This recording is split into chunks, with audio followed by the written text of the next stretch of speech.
Hey there, Agilicateers. Welcome to another episode of Agile Bytes. It's the podcast put on by Integrity Inspired Solutions, where we are building software in an agile manner day in and day out. And today we are talking about user story sizes. And what I want to do is I want to look at sort of three different approaches, or at least three relatively popular approaches when we talk about sizing user stories. And if you don't use user stories, if you use something else for your work item, I think this is actually just as applicable. It can be whatever we're talking about. It can be applied to projects. It can be applied to Jira tickets. It can be applied to a lot of different things. But why do we want to talk about this? Why is sizing even a thing? Well, the main reason it's a thing is because sizing is typically the way a lot of organizations plan what can be done within a certain amount of time. So, for instance, if I'm running a Scrum team, and we have 2-week sprints, and we are trying to figure out what can fit into that 2 weeks, then we have to have some conversation about size, because obviously if we are doing the biggest, highest effort things we can imagine in our backlog, probably not going to get all those things done in one sprint. So we have to have some sort of sizing discussion.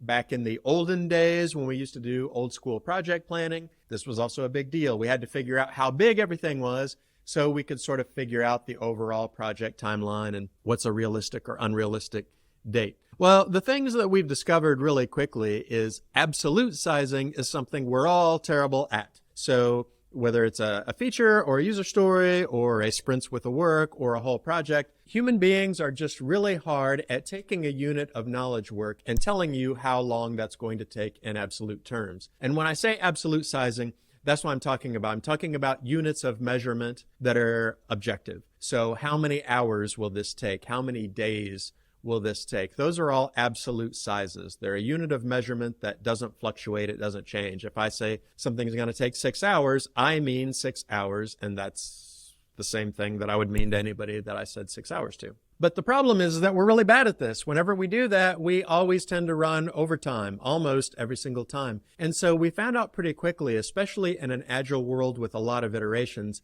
that we really can't rely on those kinds of sizing mechanisms. Certainly the smaller batches that we work with, the easier it is. It's a little bit easier for me to estimate how long it's going to take me to do something that might take 2 hours as opposed to something that would take 2 years. But even so, we're just not that great at it. In a lot of my workshops, I ask people to estimate how long will it take you to go to the grocery store and buy groceries. And we'll get different estimates. But the thing is, there's always that time that you're behind somebody who brought their checkbook but didn't bring ID, or they're out of the product that you wanted and now you've got to find a substitute, or you forgot your own wallet, or traffic is bad, or traffic is great. And we find that some activity that we do all the time actually becomes pretty difficult to estimate. And if I say I'm going to the grocery store and it's going to take me half an hour, and I hit one of those snags and it actually takes me 40 minutes or 45 minutes, well, 45 minutes is a 50% increase in project time. So it's very hard to use absolute sizes of measurement. And so because of this, in the Agile community, we have looked at other ways to size our work. So the first one, and the one that's probably the most popular, is relative sizing. Story points are an example of relative sizing. T-shirt sizes are an example of relative sizing. And the whole thing about relative sizing is we aren't trying to say how big an item is on its own according to some objective unit of measurement. We're trying to take a body of items and identify the big ones and the small ones and the ones in between. So it's their size relative to the other items that are in the same group.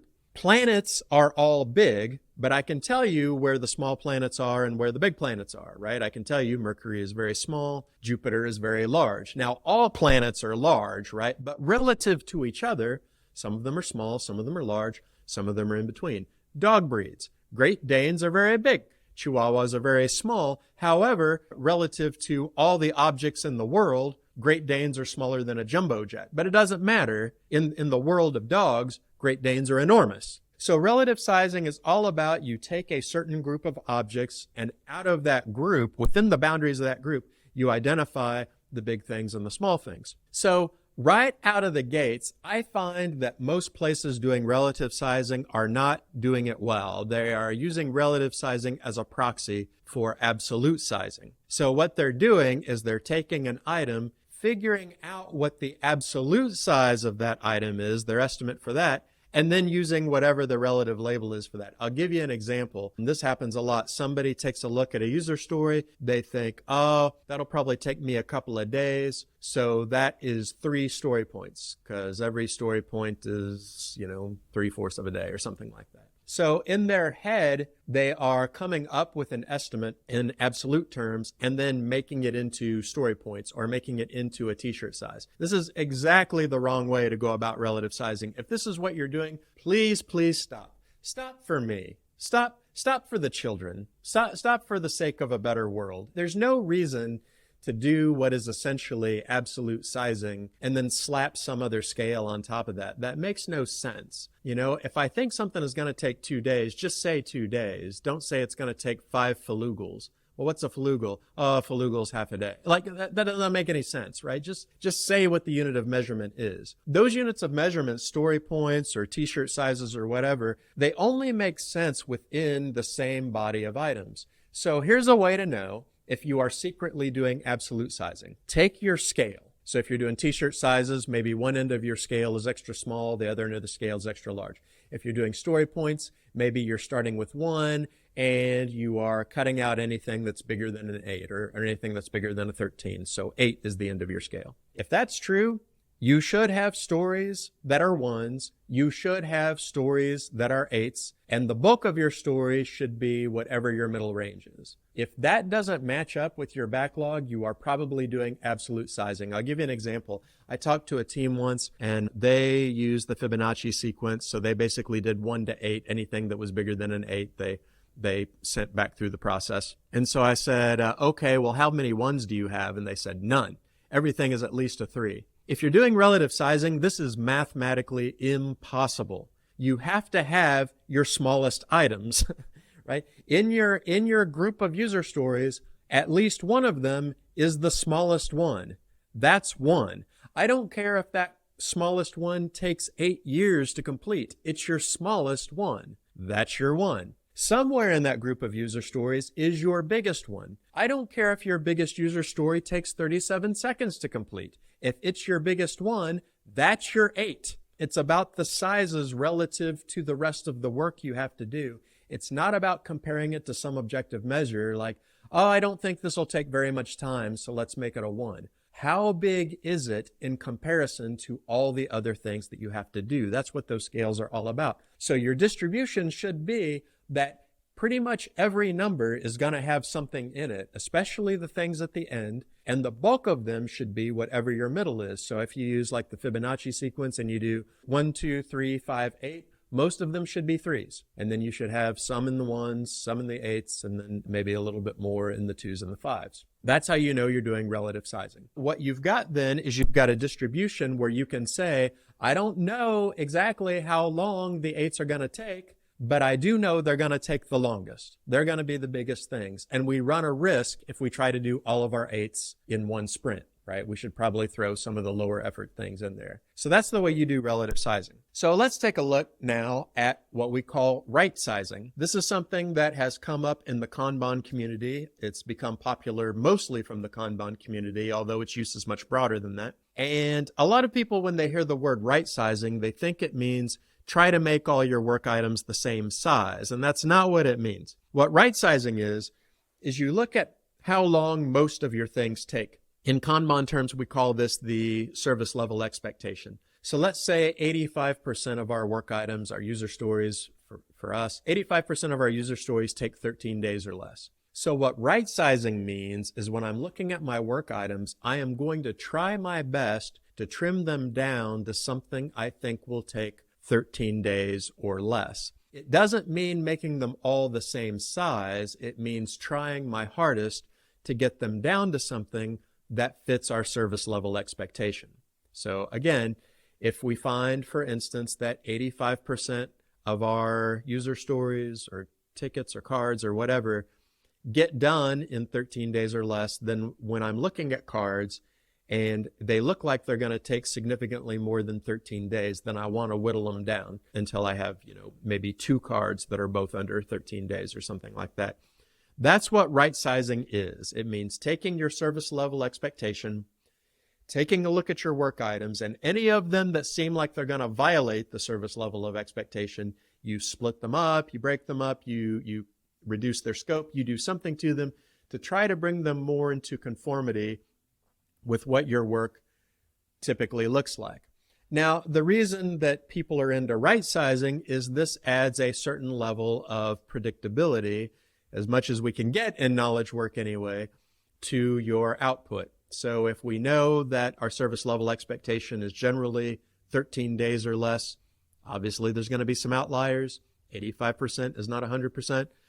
But if we say most things are going to be 13 days or less, then obviously if we try to make our work items fit that, we're going to have some predictability. People know what to expect from us, and we can make plans based on that. If we know every item that comes across the board is going to be 13 days or less, then we know what kind of plans we can make, and we know what kind of estimations are risky, right? If we shorten that number to 10 days, we're incurring some risk. If we shorten it to 6 days, we're incurring some risk in our plans.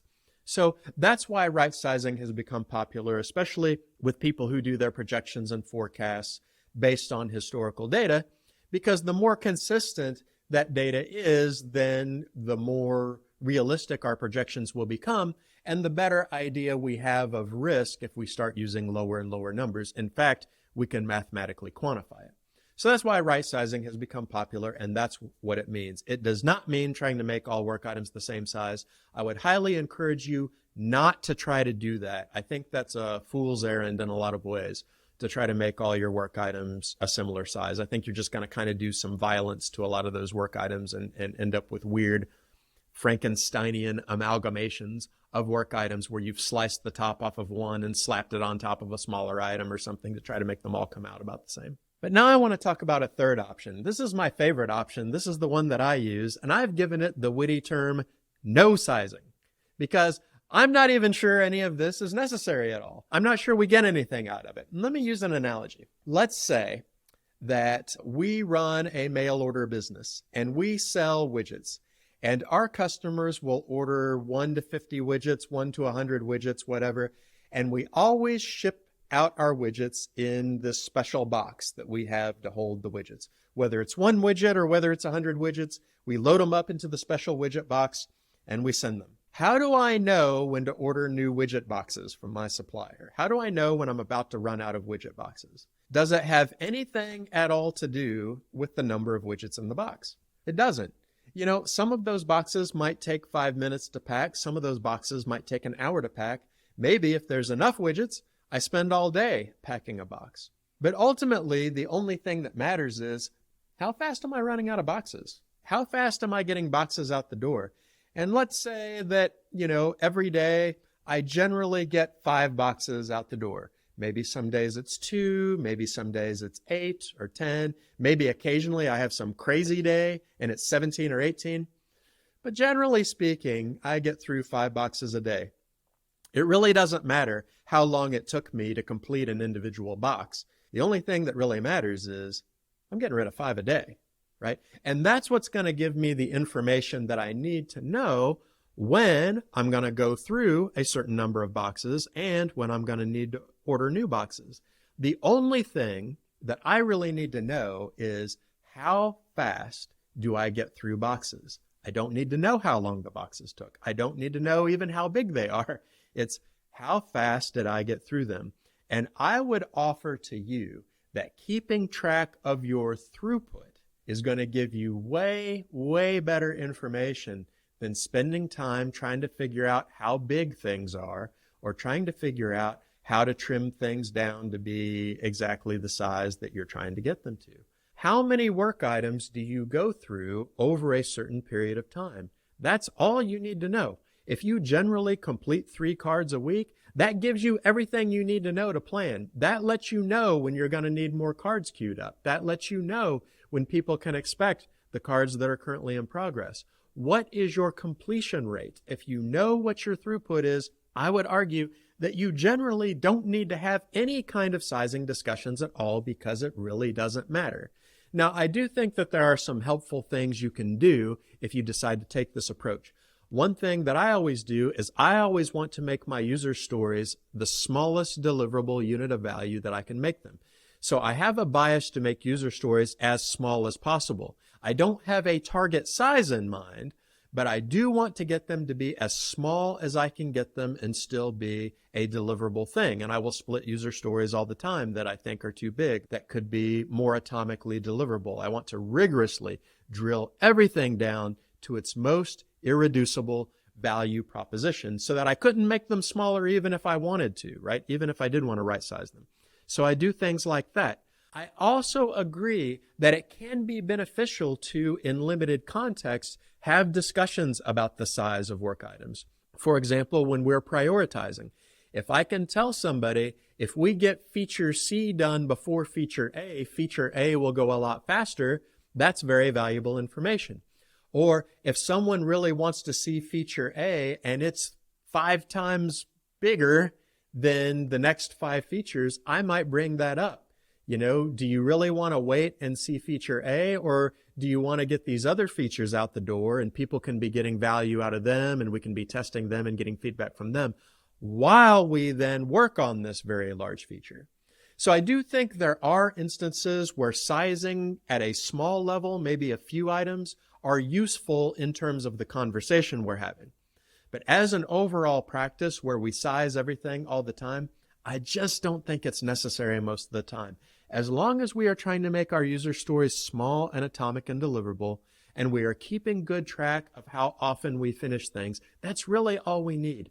So if you're a velocity person right now, and you're keeping track of how many story points your sprint team completes per sprint, just stop. Count how many things they got done that sprint if you want to use velocity. How many cards do you usually complete a sprint? Well, we usually get between 3 and 5 cards done every sprint most of the time. Okay, great. Use that to plan. That's far more accurate than having hours and hours of discussion over whether something is a 5 or an 8 and then being wrong anyway. Just go ahead and use your throughput. And I think you'll find that if you rely on your throughput, that the needs that you have for sizing your items drop drastically. So I hope that helps you out. Thanks everyone for listening to Agile Bites. Agile does sometimes bite, but we don't think it always has to. If you enjoyed what you heard today, don't forget to like and subscribe to this podcast on whatever platform you happen to be using. And if you can, leave us a comment because we'd love to hear your feedback. What things would you like to hear about? What things did you hear that were valuable to you today? You can also head over to integrityinspired.com to sign up to our email list. But that's all for today, folks. We'll see you next time.